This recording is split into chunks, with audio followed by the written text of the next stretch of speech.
6.3 dalam bab 6 pembiakan tumbuhan adalah pendebungaan dan juga persenyawaan. Dalam topik pendebungaan dan persenyawaan ini kita akan membincangkan mengenai apa?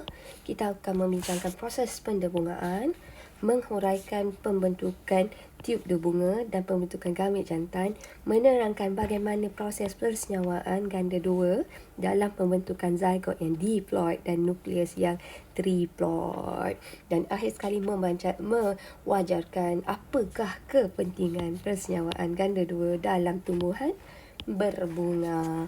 So, kita teruskan. So, kalaulah daripada sini, okey, saya ambil nota yang cantik sekali. Okay, this one. So, now, dalam proses ini, saya ambil mana ya? Okay, this one lah. Alright. So, ini adalah dalam buku teks awak. Kalau dalam buku teks awak adalah pada muka surat 121.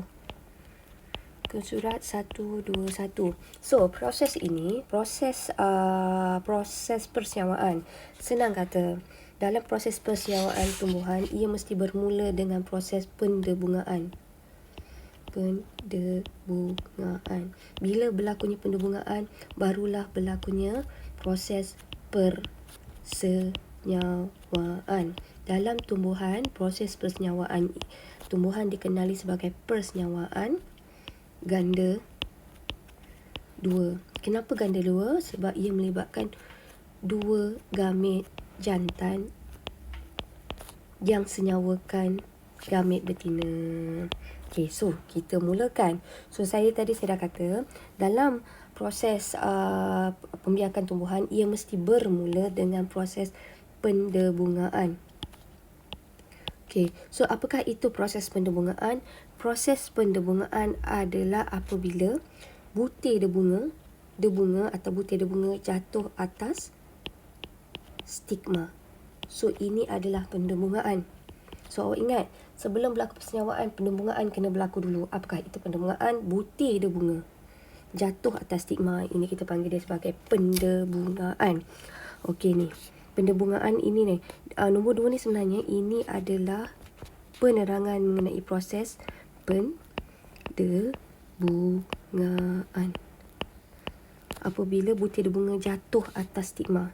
So, butir debunga jatuh atas stigma ni boleh pada pokok yang sama atau pokok yang berbeza. Okey. Alright. Now, so seterusnya, sebelum tu kita tengok nombor 1. Nombor 1, dinding enter debunga matang akan mengering dan merekah. Butir debunga dalam pundi embryo akan dibebaskan. So, kesimpulannya nombor 1 kita kata debunga ni akan dibebaskan dari pundi embryo apabila pundi embryo ini matang dan merekah. So, debunga ni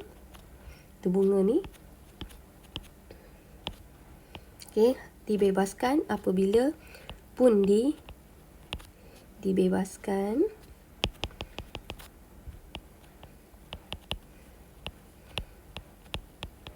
apabila pundi debunga matang dan pecah. Okay. Now, so yang nombor 2, butir debunga. Ini proses pendebungaan. So, butir debunga jatuh.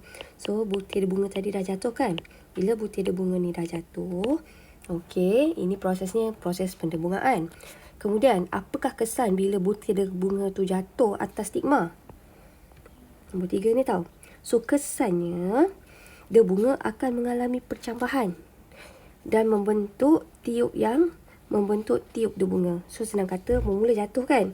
Lepas tu, dia akan bercambah. Kemudian akan membentuk apa? Membentuk ada satu tiub yang panjang, dikenali sebagai tiub debunga. Macam mana tiub debunga ni boleh terbentuk? Tiub debunga ni terbentuk adalah hasil daripada nukleus tiub. Nampak tak? Ni nukleus tiub. Nukleus tiub ni yang dapat merangsang penghasilan tiub debunga. Kemudian tiub debunga ni dia akan memanjang, tapi kalau awak tengok kat sini, dia memanjang ke arah mana? Ia akan memanjang ke arah ovari. Nampak tak? Tiub debunga ni akan tumbuh sepanjang stil Kemudian dia akan bergerak ke arah ovari. Okay. Now, tengok kat sini. Tadi kita kata ini adalah debunga. Debunga kan ada dua nukleus kan? Satu adalah nukleus tiup. Satu lagi adalah nukleus penjana. Okay. So, pada masa yang sama, tengok nampak kat sini ayat nombor 4. Ayat nombor 4, nukleus penjana akan bergerak di sepanjang tiup debunga ke arah ovul. Pada masa yang sama, nukleus penjana akan membahagi secara mitosis untuk menghasilkan dua gamet jantan. So, kita nak kata ayat dekat sini, mula-mula proses pendebungaan berlaku. Macam mana nak bagi cantik sikit ni? Mula-mula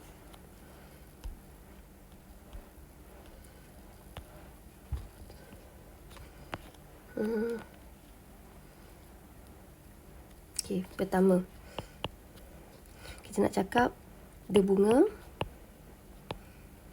jatuh atas stigma. Kemudian debunga bercambar. Macam mana kita tahu dia bercambar? Apabila nukleus tiup membentuk tiup debunga. Tiup debunga. Kemudian tiup debunga. Awak nampak saya buat nombor 3 kat sini Tiup debunga akan tumbuh sepanjang, ni adalah stil, sepanjang stil dan ke arah ovari. Pada masa yang sama, nukleus penjana akan mengalami mitosis menghasilkan dua gamet jantan. So, nampak tak ni? Dua gamet jantan ni hasil daripada nukleus penjana. So, tengok kat sini tau. Macam mana nukleus tiup ni boleh tumbuh panjang sangat? Okey, nukleus tiup pula. Tiup debunga ni macam mana boleh tumbuh panjang? Ia dibantu oleh enzim. So, enzim ni dirembeskan. Therefore, tiup debunga ni boleh tumbuh di sepanjang stil dan menghara ke ovari. Ini adalah ovari. Okey, kemudian bila ke ovari, akhirnya dia akan tiba di pundi embryo. So, apabila ini adalah pundi embryo, apabila tiup debunga tiba di pundi embryo, ia akan menembusi ovul. Tetapi dengan syarat mikropil ni mesti dipecahkan. Okey, so bila dia tiba di pundi embryo, tiup debunga ni tiba di pundi embryo, ia akan melalui mikropil dulu.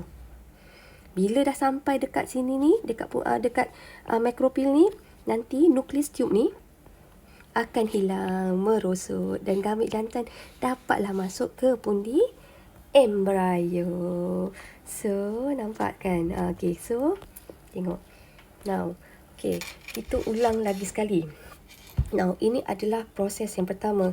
Nah, proses ini dikenali sebagai persenyawaan ganda dua. Persenyawaan dalam tumbuhan dikenali sebagai persenyawaan ganda dua. Kenapa dikenali sebagai persenyawaan ganda dua? Ini adalah yang pertama. So, tadi kita dah kata, pertama, proses persenyawaan ganda dua bermula dengan proses pendebungaan, iaitu debunga jatuh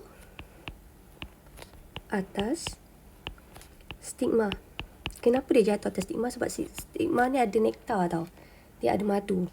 Okay. Now, so kedua, ini proses pertama. Kedua, ni kedua. Keyword dia tahu, ni keyword. Kedua, debunga akan bercambar. Macam mana kita nak tahu debunga bercambar? Kerana nukleus tiup akan membentuk tiub debunga. Okay, now, so nampak tak? Kalau awak nampak kat sini, tiub debunga ni akan tumbuh di sepanjang stil kan? So, saya tambah satu. Tiub debunga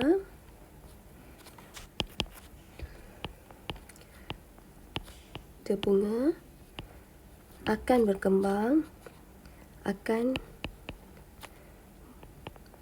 tumbuh di sepanjang stil ke arah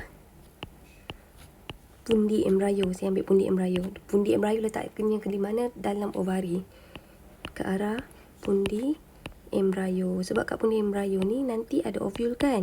Pundi embryo ni letaknya, kalau nak lebih spesifik lah, ovule. Ovule letaknya kat mana? Dalam ovari. Okey. So, tengok tiub debunga akan tumbuh di sepanjang stil ke arah pundi embryo ataupun ovule. Kemudian, saya tambah sikit. Nombor 4. Macam mana tiub debunga ni boleh tumbuh ke arah stil. Ini adalah stil. Dan ke arah ovari ni, ke arah ovule ni. Kerana enzim. Dengan rembesan enzim. Sekejap Tiub debunga akan tumbuh di sepanjang stil ke arah pundi embryo dengan bantuan rembesan, dengan bantuan enzim lah, senang. Enzim. Saya short form. Nombor 4. Nombor 4. Okey, pada yang nombor 4 ni, kita kata tadi ada 2 nukleus kan. Nukleus tiub membentuk nukleus tiub debunga. Kemudian, nukleus penjana akan mengalami mitosis, menghasilkan 2 gamet jantan. Okey, kemudian 2 gamet jantan ni akan tiba di pundi embryo, menembusi ovule melalui mikrofil. Okey. Nukleus tiub. Senang kata nukleus tiub yang ada, ini nukleus tiub, ini adalah nukleus tiub. Nukleus tiub ni akan luluh. Ini nombor 5 tau. Nukleus tiub akan luluh apabila tiba di mikrofil. Kenapa dia luluh? Nombor 6, untuk memberi laluan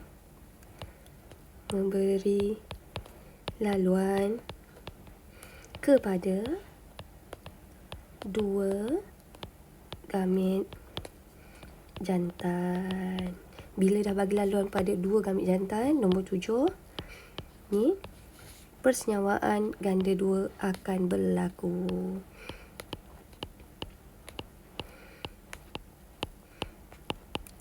Ganda 2 berlaku. Apakah yang dimasukkan sebagai persenyawaan ganda 2? Yang dimasukkan dengan persenyawaan ganda 2, kan kita kata ada 2 gamet jantan kan? Ni kan 2 gamet jantan. Okey, maksud persenyawaan ganda 2 adalah 1 gamet jantan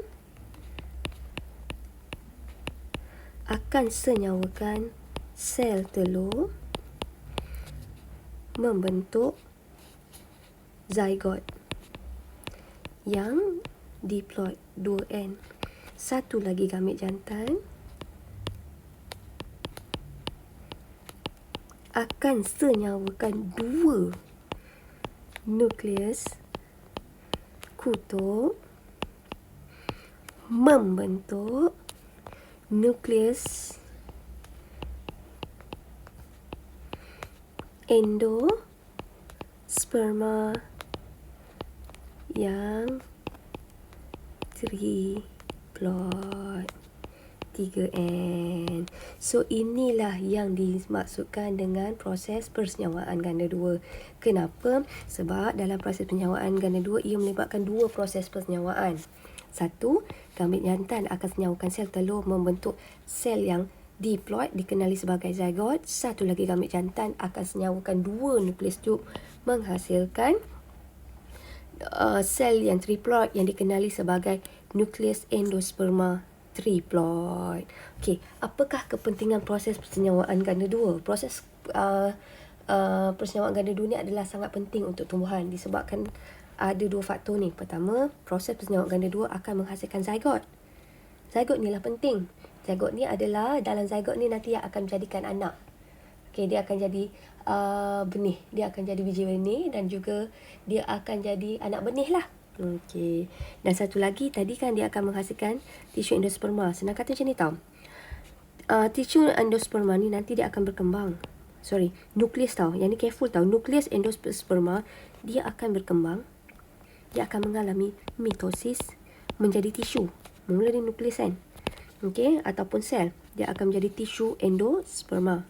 Ini tadi menjadi zygote. Zygote adalah diploid. Apakah kepentingan zygote? Tadi saya kata zygote itulah anak dia. So, kepentingan zygote, ada maklumat genetik tu dapat diturunkan. Macam anak kita, anak saya. So, masa nak kata anak manusia. So, bila ada anak, so dapatlah bahan genetik daripada induk tu dapat diturunkan. Dan satu lagi, okey, dapat menghasilkan zygote yang diploid. So, now kalau endosperma, tisu endosperma ni terhasil daripada nukleus endosperma yang mengalami mitosis. So, apakah kepentingan tisu endosperma? Tisu endosperma ni digunakan dalam perkembangan embrio. Senang kata, zygote ni nanti akan mengalami mitosis menjadi embrio. So, macam mana dapat tenaga? Tenaga ini diperolehi daripada tisu endosperma. Dalam tumbuhan eudikot, endosperma digunakan oleh embrio untuk berkembang, menjadi matang. Berkembang sebelum biji benih menjadi matang. So, kemudian untuk monokot pula. Contoh monokot adalah kelapa, gandum, barli dan jagung. Dan hanya sebahagian endosperma digunakan dalam perkembangan embrio. Kesimpulan dia nak cakap macam ni. Kalau eudikot, endosperma ni digunakan oleh embrio sebelum berkembang menjadi biji benih yang matang. Tetapi kalau monokot, hanya sebahagian monokot menggunakan endosperma untuk perkembangan embrio. Sebahagian lagi tersimpan di cotyledon untuk percambahan biji benih. Now, satu lagi kebaikan tisu endosperma. Tisu endosperma ni kebaikannya ia membolehkan embrio bertahan pada jangka masa yang lama dalam biji benih. So, endosperma ni sebenarnya letaknya mana? Letaknya adalah dalam biji benih. So, kesimpulannya, kepentingan proses persenyawaan ganda dua menghasilkan zygote dan juga tisu endosperma. Now, so kita tengok latihan. Apakah yang dimaksudkan sebagai pendebungaan? Tadi kita dah cakap, pendebungaan adalah proses apabila butir bunga jatuh atas stigma. Debunga sangat penting dalam memastikan pembiakan dalam tumbuhan berbunga semas dengan berlaku dengan jayanya. Terangkan. Sebab tadi saya kata, jika tak ada pendebungaan, tak berlakunya proses persenyawaan. Kenapa? Proses pendebungaan ini yang memastikan butir bunga yang mengandungi gamet jatuh atas stigma. So, proses pendebungaan adalah proses ni kan. Nombor 2 kan. Pendebungaan memindahkan butir bunga dari enter ke stigma. So, bila ada debunga, proses persenyawaan boleh berlaku. So, again saya nak bagi tahu, jika tak berlakunya pendebungaan, tak berlakunya persenyawaan. So, persenyawaan hanya boleh berlaku jika proses pendebungaan berlaku. Now soalan nombor 3. Semasa pembentukan debunga, sel induk mikrospora membahagi secara mitosis menghasilkan tetrad. Nyatakan ciri tetrad. Awak nampak keyword dia tau. Soalan ni. Awak nampak je meiosis. Dia akan menghasilkan sel yang haploid. Apakah ciri penting? Ciri pentingnya, ia adalah sel anak yang haploid. So, kenapa haploid ni penting? Sebab bila berlaku persenyawaan, ia akan menghasilkan zygote. Kan tadi kan sel haploid macam satu gamet jantan akan senyawakan satu sel telur akan menghasilkan zygote yang diploid. So, disebabkan gamet-gamet ini adalah haploid, kita dapatlah balik nanti bilangan kromosom yang haploid. Okey, seterusnya soalan nombor 4. Nukleus penjana membahagi secara mitosis dalam tiup bunga. Nyatakan kepentingan proses ini. Nukleus penjana ini akan menghasilkan gamet jantan yang terlibat dalam proses persenyawaan. Okey, so nombor 4. Dua nukleus tiup. Tadi kita dah kata soalan dia nombor 4. Nukleus penjana. Nyatakan kepentingan proses ini. Nukleus penjana akan membahagi secara mitosis dalam tiup bunga. Nyatakan kepentingan proses ini sebab nukleus penjana ni akan menghasilkan gamet jantan. So, gamet jantan terlibat dalam proses persenyawaan ganda 2. Ni adalah jawapan yang sesuai. Okey, nombor 5. Sel megaspora mengandungi 8 sel nukleus. Bagaimanakah ia berlaku? Proses mitosis 3 kali kan? Nyatakan peranan persenyawaan ganda 2. Okey, ia akan menghasilkan zygote dan nukleus endosperma yang triploid.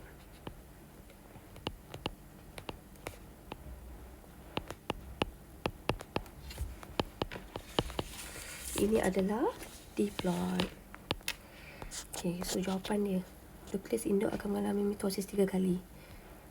Nukleus penjana untuk menghasilkan 8 nukleus ni betul. Nukleus penjana akan bentuk gamet jantan yang terlibat dalam persenyawaan.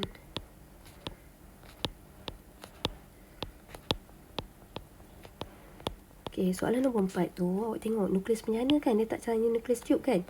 Jadi jawapannya yang sesuai adalah this one. Nukleus penjana akan menghasilkan gamet jantan. Kepentingannya, ia akan terlibat dalam proses persenyawaan. This one sebenarnya tak perlu, tapi nak salin pun tak apa. Nah, soalan nombor 6. Okey. Nyatakan peranan persenyawaan ganda 2 dalam memastikan kemandirian tumbuhan. Sebab persenyawaan ganda 2 ni dia menghasilkan 2 benda yang paling penting. Pertama, dia akan menghasilkan zygote. Tadi saya kata zygote ni anak. Okey, sebab dia membawa maklumat genetik. Kedua, dia akan menghasilkan nukleus endosperma yang triploid. Nukleus endosperma ni akan berkembang menjadi tisu endosperma. So, tisu endosperma ni kenapa penting? Sebab membekalkan makanan masa proses percambahan. So, itu sahaja untuk tajuk 6.3. Maaf atas segala salah dan silap. Thank you.